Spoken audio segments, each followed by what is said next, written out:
Well, how do there, chums?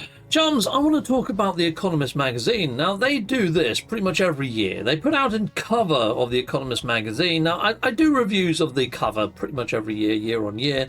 I've done one on my channel last year. If you want to see that video, I'll put a link up there. But anyway, this year's cover is quite an oddity. So here we have it in large, and I might have to jump off the screen slightly and put myself slightly up in the top corner. Now, there's quite a lot to discern from this. I mean, it's got Trump very much centre place. Being the new president coming in, all eyes are on Trump, and I can see why they've put him centre place of all of this. Now, just starting over here, we've got a ballot box that has cracks all over it. Now, could it be that the electoral system is going to be pulled under question? Is there going to be some sort of scrutiny on the vote? We haven't heard much from Kamala Harris. She's just disappeared now. And there hasn't been much sort of waves made on the actual vote in any way, shape or form.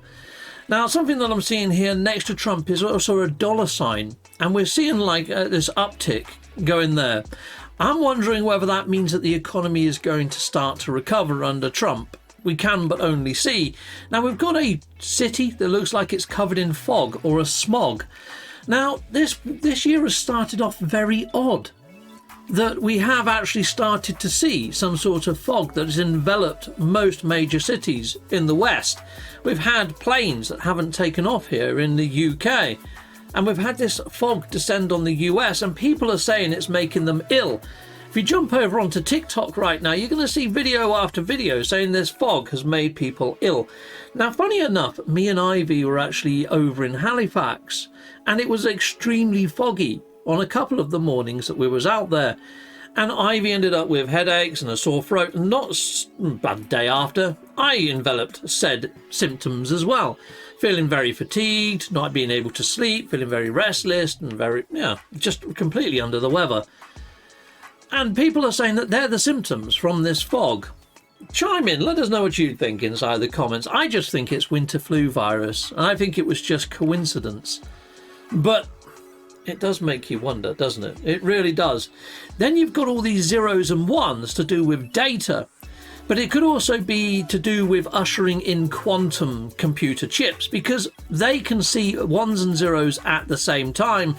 And could it be that they've put Xi Jinping in front of this because they're going to get quantum physics and quantum computing right before the rest of the world? Could they have the advantage when it comes to AI and the all-seeing eye? Now, it's funny that it's quite close to the data, and we've got the all-seeing eye here. We know that the Chinese have already got their social credit system in place. Could it be that that's coming over to the West? Could it be quite close to the Donald Trumpy type administration?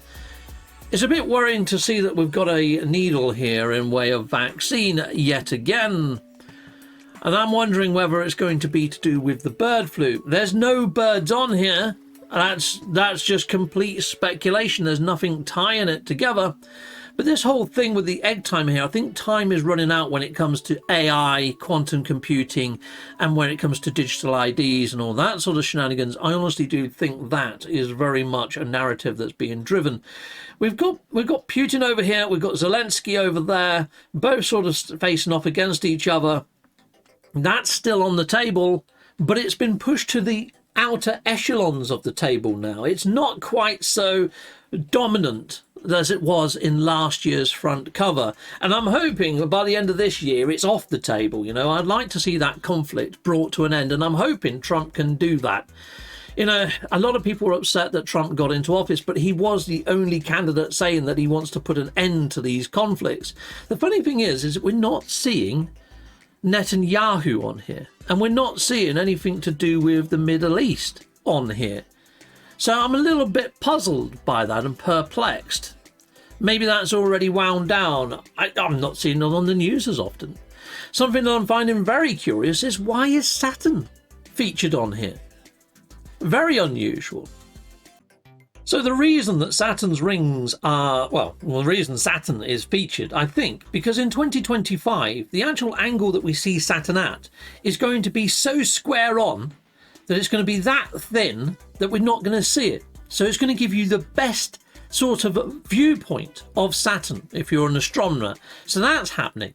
But they also say that this is going to have some sort of sway on the aurora borealis and how we're going to see the northern lights as well, which is a little unusual. So if I just go back again and go up here, from Saturn's once in a decade disappearing rings to intensify northern lights.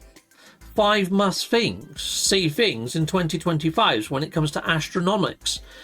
So there's a couple of oddities happening inside of 2025 when it comes to planets. Now, I've been trying to find out what this symbol means. And I've done a couple of Google searches and I'm not coming back with anything. To me, it looks like a Y and a plus. I think that's kind of like the Y chromosome and the X chromosome. I kind of think this is to do with trans rights and they're perhaps going on the downside of things. I mean, we know that Trump wants to stop trans sort of indoctrination inside of classrooms and let people make up their mind when they're at a sound age, and not to push the trans agenda inside of classrooms as much as it once was. So I think that's why that's on there. I'm not 100% sure. We've also got this radioactivity sort of symbol inside of an eyeball. Is that because we've lost some nuclear sort of materials? Is that why we're seeing drones inside of the skies flying amongst and looking for this sort of objects? That's a little bit interesting. You know, there's not anything with drones on here. I'm not seeing any UFOs on here. So I'm only trying to work it out. And also we've got the nose there. And we also know that these drones are sort of sniffing for nuclear activity. Is Trump going to be transparent and tell us that's exactly what's going on? Is that what's happening? Now, we've also got an electric car here, as well as microchips and manufacturing.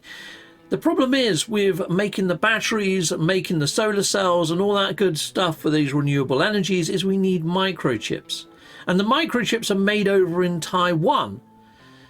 Now, we've got the contested Taiwan area by China, but China is far as removed from this electrical car issue. So I'm wondering whether Trump's going to find a solution for that alongside Elon Musk. But Elon Musk isn't even featured on here. We have got a rocket on here. And we've got another pound sign for spending.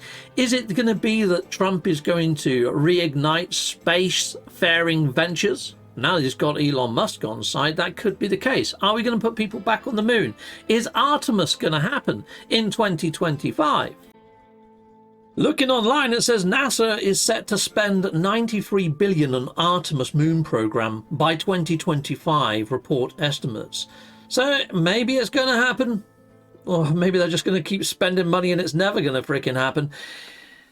I thought it was going to be happening back in 2022, but it didn't. But there we go. Perhaps that's back on the table anyway.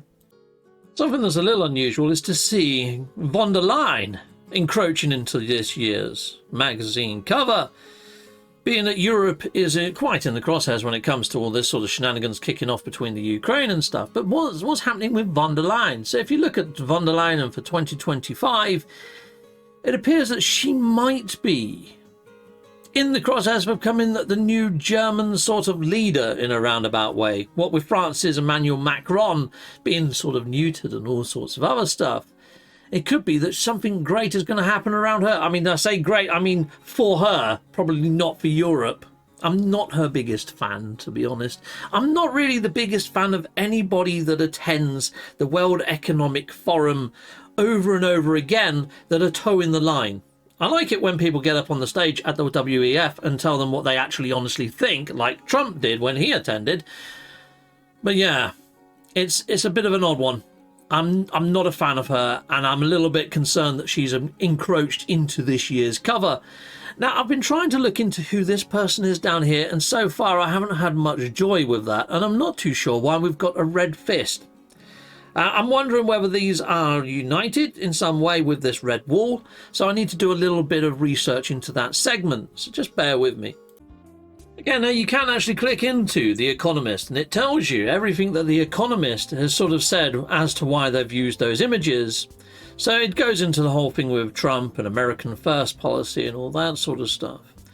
And it goes into voters' expected change and all sorts of other stuff that it outlines. Now, it does mention inside of here that we might see a massive solar storm which could affect all sorts of stuff.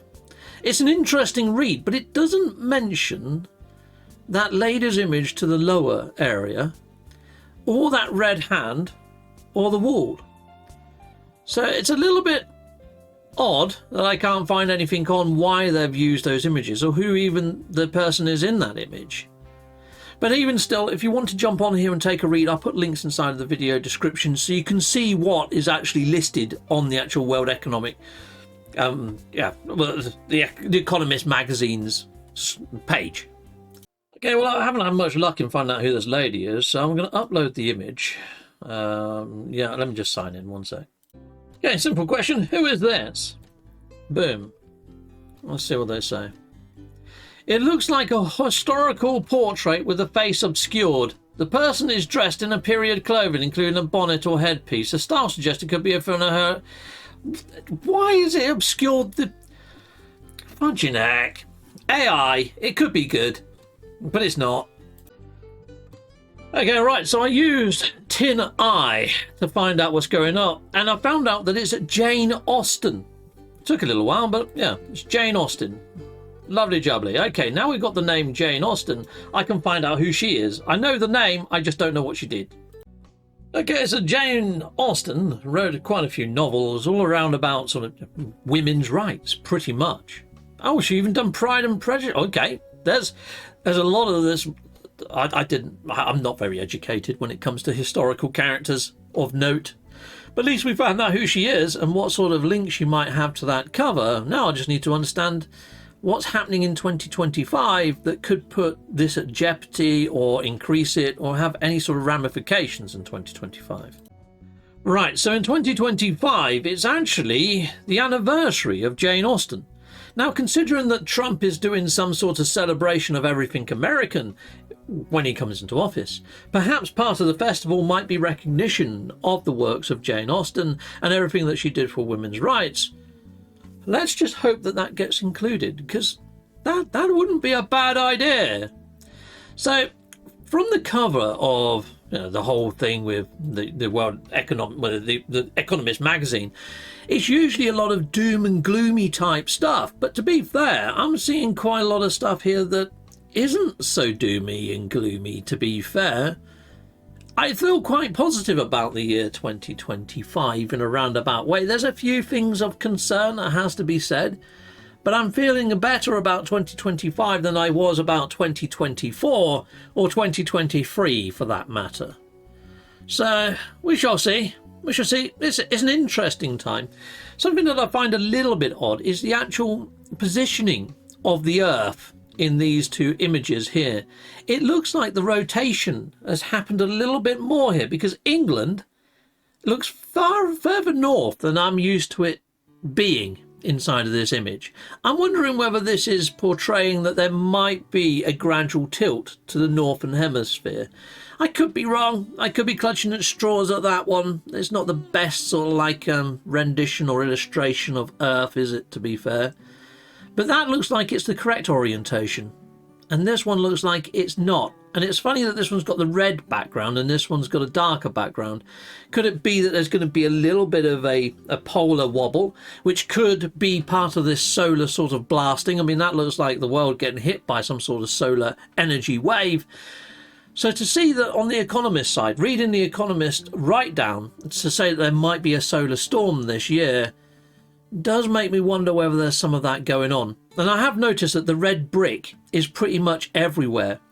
Now, it could be that they're talking about the red wall when it comes to voting in politics. You've got the blues, you've got the reds. Maybe it's just to signify that the red wall has actually won out, or the red wall is going to be, coming together more so in 2025. There's a couple of other images in here, like this one here. I don't really know what's going on there. It looks like some sort of fingerprinty type stuff, but I could be wrong. It could be anything, to be fair. It could just be a pattern. It looks like what happened. It looks like a mushroom cloud in the background there. I really hope that isn't what I'm looking at. And there's also a nuclear particle going on here. Could it be that we're going to make breakthroughs in particle fusion or even nuclear fusion rather than nuclear reaction this year?